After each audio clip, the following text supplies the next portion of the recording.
There are some that pop up in here.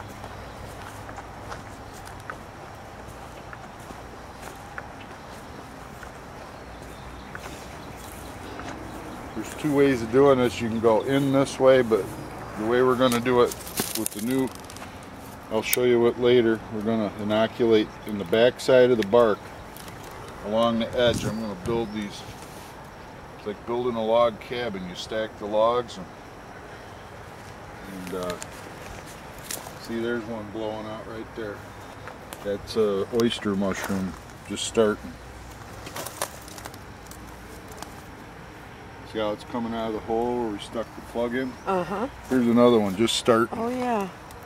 See these plugs? That is actually one of the plugs it didn't take, but you stick them in and they do their thing. I've done this in the woods and many locations that I will not disclose, but this I got to make a showcase for getting this approved for the market, so I'm willing to divulge a few secrets here to help everybody get into this if they want. It's no big secret, it's just it's not, you know, the weather conditions are part of it being a success, and timing and getting all this wood together and prepping it. There and there.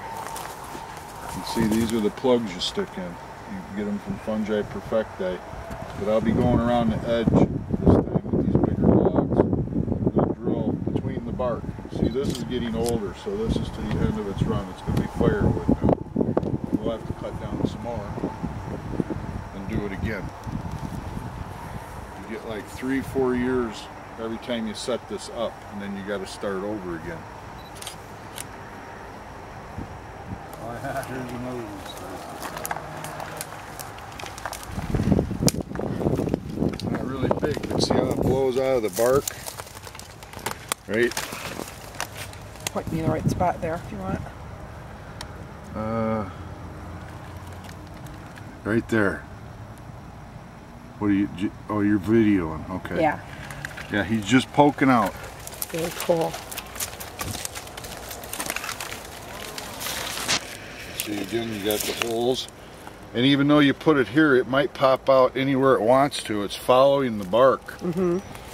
And the cilia are just roots, and they take off and feed off all the sap and whatever they need off of the tree. So they can pop out at any point. Wow. They could actually work themselves into a crack, they'll re-spore, and then end up blowing out anywhere they want. Like, is that one right there, I wonder? An old one that tried popping out? Looks like it might be. It's something. Now when you get into a woods, and you have seen that, it doesn't mean you just have to beeline to those dead trees.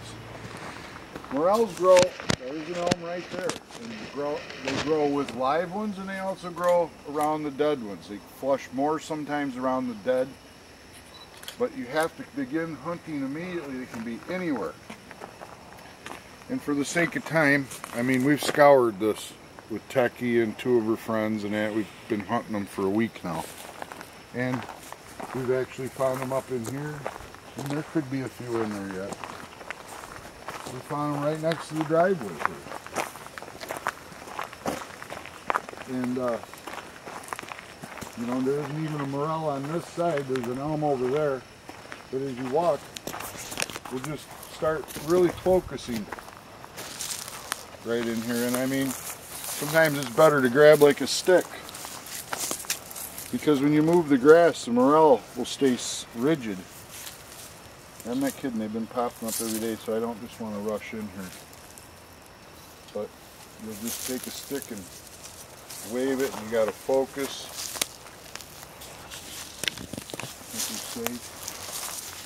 And then I'm just look right there and see if you can tell me you see a mushroom. Just look right in there. Is there any chance you see one? Just right in here. He waits till I'm almost blind anymore. Me too. 10 years ago, I could have probably done much better. Right. Oh, look at that. Oh, yeah, look at that. Yep, there's another one. And there could be more. I mean, these just popped. We found them yesterday for you. And I mean, I want you guys to pick them so you know for sure I didn't stage this. I just marked them because we found them. And there could be another one. I don't know, they look pretty good, but in this dry weather they start to dry out a little bit.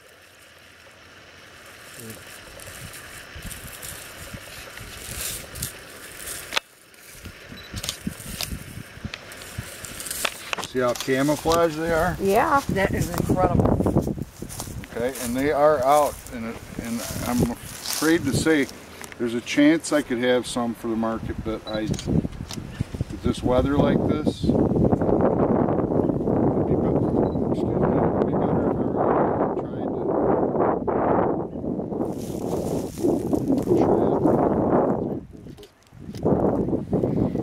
Unreal. I mean, seriously, there could be another one. I'm Those looking. are just wild.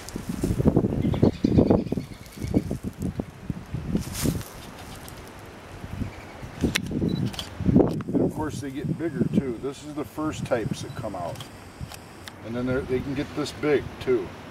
That's the big yellows. These are the grays. Actually, we're arguing whether this was a yellow or not. It is yellowish. If that's the case, the next rain we get, boy, really be out there.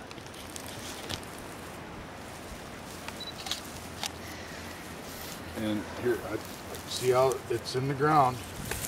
Now that you can, Hang on, right there. Pinch them off. See that? Pinch them off. Awesome. Michelle, please pick that one, just like I showed. I wasn't really watching, but Reach in there, nice and slow, so you can get a picture. just pinch it off, you said? Pinch it off. You have no nails. Very good. Here you are. Alright, let's get a...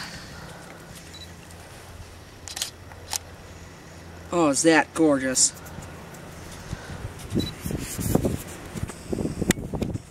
Oh, you ought to have it with asparagus and fresh garlic sauteed in the pan with a little onion maybe, and some spinach. Beautiful. See, now there's a stump from one they found one the other day.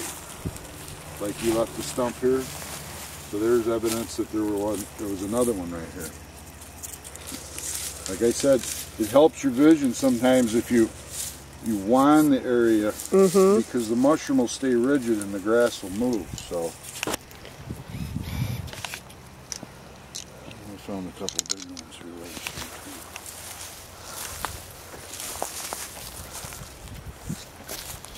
Anyway, it gets you excited. I mean, we found a lot of them, the smaller ones, but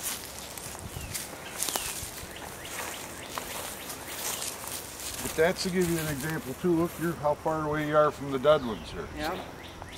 So you think, oh, there's none over there. You know, you kind of sometimes gotta just plan on making a few hour event of it out here and scan. Yeah. And, you know, bring a cold beverage or something or whatever keeps you calm and satisfied and just relax. Look at your hand when you found one. Readjust your eyes.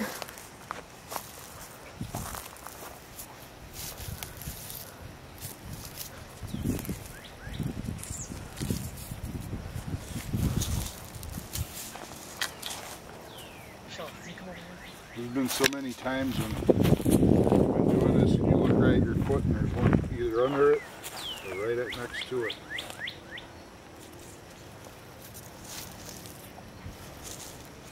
But let's move in here. And we found a bunch of them right in here. So I don't know how much time I want to monkey around this morning here. I'm thinking I gotta go over and see Jim this afternoon. I gotta get that field worked up. So now we've inoculated this wood with morel, my spore, 8 years ago. And it naturally had some too, so I don't know if that's the reason they're all over or what. But when you pick, I should have brought the mushroom bag. You should use a bag that has holes in it, so the spores actually be falling out as you walk. Oh, okay. And when we found a bunch, and if they get old or like this, it's starting to get a little dry on the end. When we're preparing for dinner, we'll take all these cut-offs and everything and just toss them in the woods here. And it grows more. And that, well, we've got them, so it's a good thing for anybody that's got a few elm trees in their house. Now we're going into a classic area for these things. Shredded bark, elm tree, bark falling off. You can even look under the bark.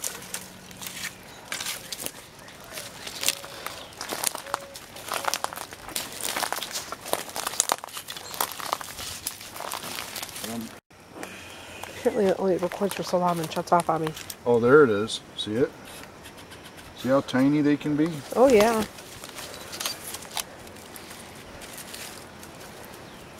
You gotta just really slow down. I mean, we could have stepped on one walking in here. I mean, oh, right under you, Heidi. Yep, right there. Oh, look at that.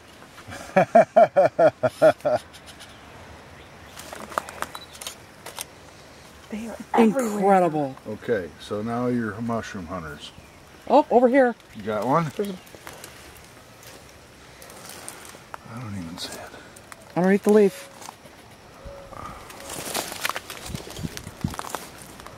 Oh yeah. Nice, fine. Seriously, that's what it takes. You just got to sit here and, you know, of course you pick them as you go. Now you might as well harvest them as soon as you get all the pictures you want. But now why wouldn't we look under this bark? See? Maybe there's something there. Maybe not. But that's just to give you an idea. You can spend that kind of time.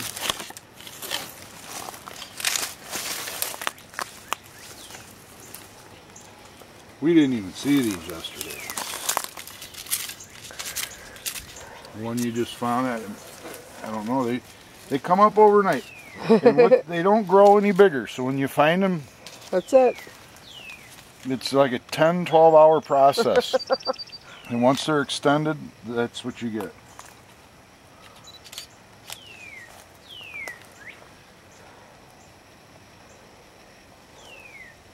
Oh, you're making me want to look a little harder now. All right. I can't believe I found one. You did. Very exciting. Very exciting. Oh, you're in.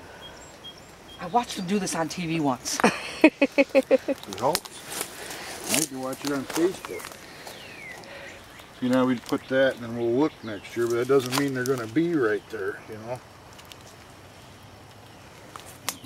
Stick that one right. Where is it? Oh, right here. And then all of a sudden you're starting to get a handful. Yep. Yes, want to keep playing. They're here.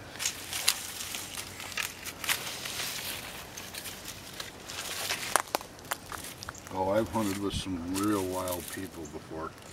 Going down to that state morel hunt down in Magnolia, and then it was in Henry, now it's in Ottawa. Okay. Yeah, they're fun. Oh, what's that? That's a morel. He's dry. We'll leave him. But these are these little grays. They're here. A little bit of rain, you'd be all set back here. Yeah, you know, normally April showers, right? Yep. Right.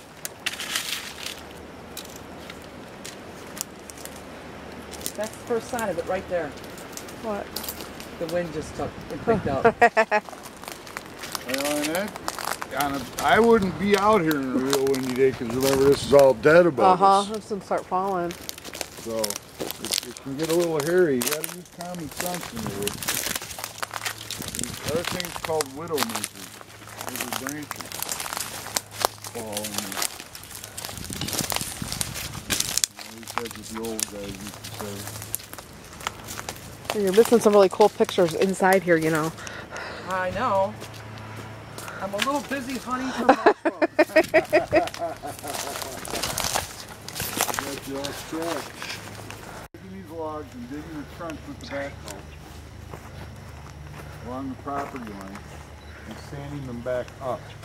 And we're going to try that method where you inoculate from the top and then the mushrooms blast out the side. Kind of like the TP effect. Mm-hmm. And then I'm going to do a crisscross. Like you're building a log cabin. You put 4 on the ground. Then you cross like this, and you cross like that.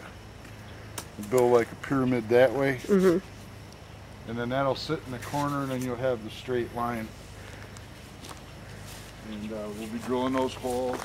And here's some edible mushrooms too. You'll like a picture of these. These are called polyporic. Now, these are edible, but they're not they're not as delectable as these. But if you were hungry, you could sustain yourself by cooking these mushrooms in the wild with garlic and whatever you could come up with. They're better if they're small, like this one or this one here. But even at this size, they're getting a little woody because it's so dry out. But this is called a polypore. And if you look underneath, you can see they're not gilled. They've got pores. And then they got a white, creamy meat on the inside. But the smell is kind of reminiscent of watermelon rind. Yeah, it is. It's kind of weird. Oh yeah. And I don't know if, because I was told that I carry that thought to the table when I go to eat it. And because we did try them, and I'm spoiled because I find morels and we grow the oysters, and we'll be growing. Watch your fingers. The different ones. Sorry, it's kind of cold though. I know.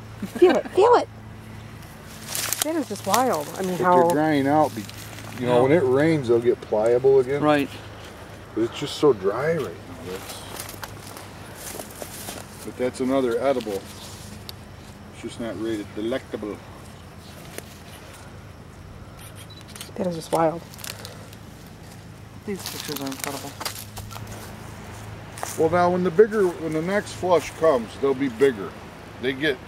I've had them the size of 2 pop cans tall. Wow. Wow. And that big around. So those are the giant yellow. That's the last. When you find those, that's the end of the season. So at least we are encouraged to see we're only getting the small ones. Yep.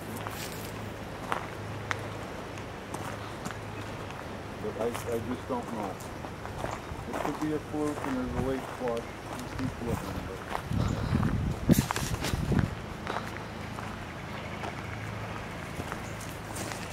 Yeah, you don't want to take your eyes off the ground. It's like panning for gold. You ought to go to this contest, the state morel hunt. Everybody's running around in the woods with their bags.